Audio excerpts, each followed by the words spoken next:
All right, now I'm going to show you how to do a dihybrid cross, which looks kind of scary, but it's actually not that bad. You keep following the same steps I've given you, you should be fine. Really, you're just doing two things at once. You're just juggling. You're doing two things at the same time, but if you follow the steps, you should be able to do it no problem. So dihybrid cross is looking at two traits at the same time, which, yeah, you got a whole bunch of traits. You're not just like one trait. You got a whole bunch. So we're still doing the same thing, the same point of a Punnett square, which is to see the probability of creating certain offspring, but we're looking at two different things at the same time, two different traits. So the classic example they give you in your textbook is another one that Mendel did, which is looking at the peas' shape and color, all right, like the peas as you eat. So he crossed the plants just like he did with the flowers, same thing. So I'll show you exactly what it is. So for the parent generation, what we could do is we could cross a pea that's yellow and round with one that's wrinkled and green. So we're going to kind of work backwards. I'm going to tell you ahead of time that being round is dominant to wrinkled. Wrinkled is recessive. Okay, I just tried to draw a little wrinkled pea there. Yeah, so round is dominant. It gets a big A. Again, the letters are arbitrary no matter what anybody tells you. And wrinkled is recessive, so it gets the little letter, okay? And then for color, yellow is dominant and green is recessive, okay? So let's say we cross a true breeding round yellow pea with a true breeding wrinkled and green pea, okay? Because these are their phenotypes, I already told you. You can clearly see that. That's yellow and round and wrinkled and green. Now, if they're true breeding, what does that mean? It means that they're homozygous, right? So the second step is to figure out the parent's genotype. So if they're true breeding, we already know that. So how we would write that, we're doing two things at the same time. So your homozygous dominant, so that's for shape. So round, your homozygous dominant for shape. I get a whole bunch of colors. And then I won't use that one. Okay, sure. And then they're homozygous dominant for texture. Okay. So that's their shape, homozygous. This is their genotype. So again, this is the phenotype. That's what they physically look like. This is the genotype. We write it this way. We write that they're homozygous dominant for texture, homozygous dominant for color. Okay, that they're yellow. Green one over here, true breeding, same thing, but I mean different. They're homozygous recessive.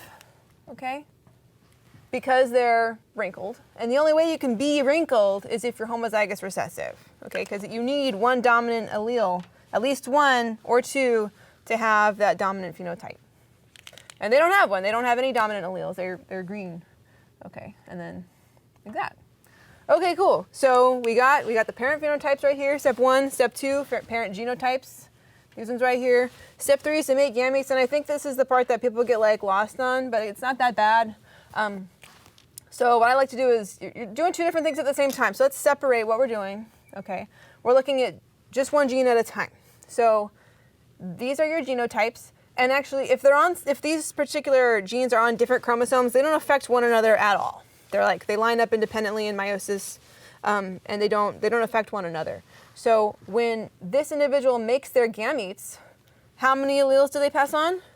They're haploid, right? So they only pass down one. So they pass down either that one or that one. Okay, they're diploid themselves, but again, the gametes they make are haploid. So they're only going to have one letter. Okay, so and actually I'll write it over here. So this one's going to be easy because they're all going to be like that. Okay, that's all they have to give. They only have a dominant allele for A. So that's all they have. And then you do it for the next one, B. Okay, all they have, they're the same. They're the same. All they have to give is a big B. Okay, these different colors. Okay, that's all they have. Okay, so that's their sperm or whatever. Their sperm. Okay, so I know people get thrown off because oh, but there's two letters, but they're two different letters, remember. So this is diploid, this is haploid. There's two letters, but there's only one of each letter because you're made of a whole bunch of genes, right? So people often get messed up. So the individual is diploid, the gametes, the sex cells that they make are haploid, one of each letter, okay? This one over here, they've only got a recessive allele for A. That's all they have. That's all I got. That's all they got. So let me use different colors so you can clearly see. Hopefully it shows up okay. Yeah. So I'll use little A there. And I'm running out of yellow. I don't know how bright this is going to be. Maybe I'll do purple.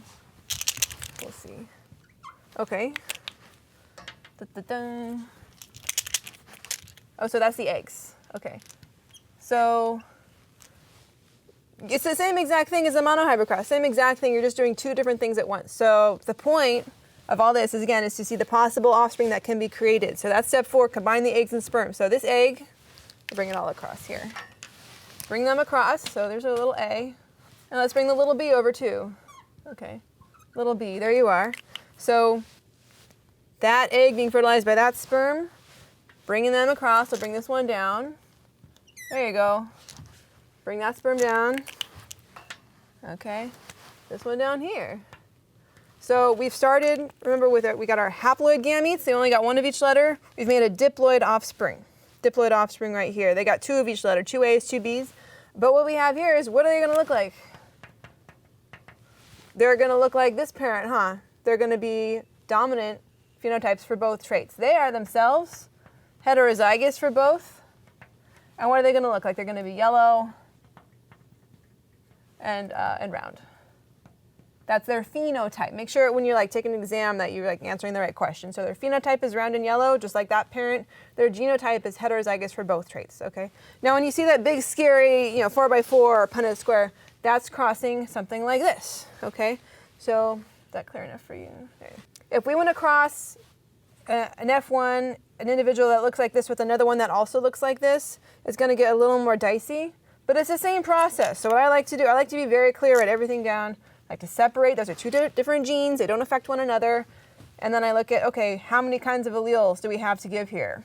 Half of their alleles are going to have a dominant allele, half their alleles are going to have a recessive allele. That's just 50-50 chance which one gets passed on.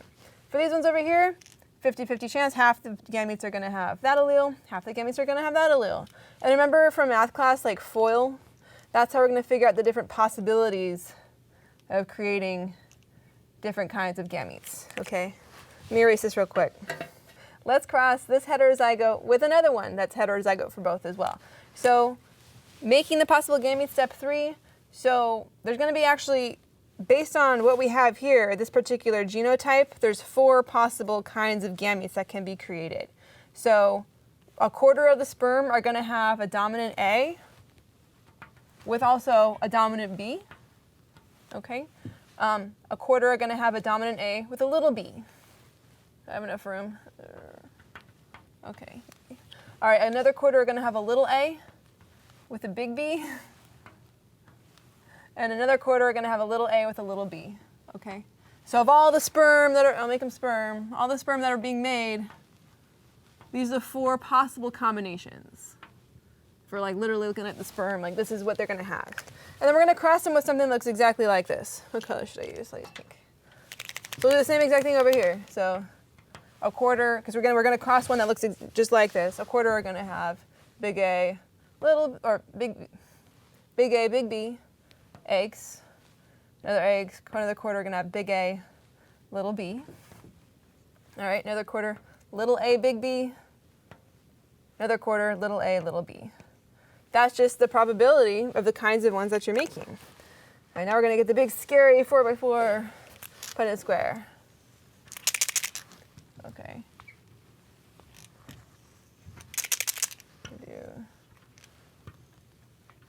But it's not that bad. You're still doing the same exact thing that you did for the monohybrid cross. You're taking 2 gametes and combining them. You're just looking at 2 things at once. Let's do this, okay. All right, so let's bring the eggs across first. I like to do one parent and then the other parent. All right, now let's see. So big A, bring across. Big A there, big B here. Okay, I'm going to bring them all the way across. Big A, big B, big A, big B. Yikes. Big A, big B. Okay, this one across. Big A, little b. Okay, big A, little b. Clear enough, yeah. Big A, little b. Big A, little b. All right, this one across. Little a, big B. So these are all, again, these squares represent the possible offspring. Little a, big B. Little a, this one's smaller. Little a, big B. Little a, big B. All right. This egg over here, little a, little b. It's all wonky. Let's see. Okay. All right, so those are my eggs. There they are. Now let's see the possible sperm fertilizing them. So bring them down. Big A. Can you see that okay? Yeah. Big B. Big A, big B. Big A, big B. big A, big B. There we go. Bring this one down, big A, little b. My arm's getting tired, that's okay. Big A, little b. Da, da, da. This one down, little a, big B. Okay, little a, big B still. Little a, big B. And then the last one, these sperm over here, little a, little b, little a, little b, little a, little b, little a, little b. Oh, it's so big and scary.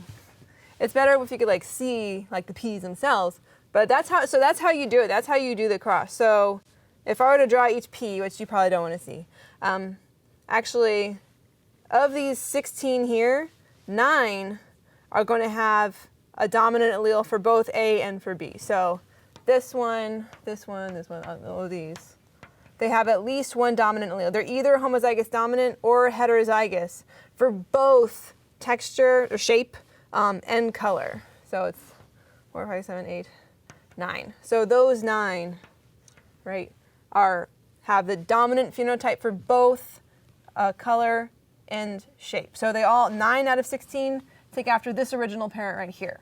Okay. 2. Okay. 9 out of 16 take after this grandparent over here, and their parent. This one right here, their phenotype is yellow and round. Okay.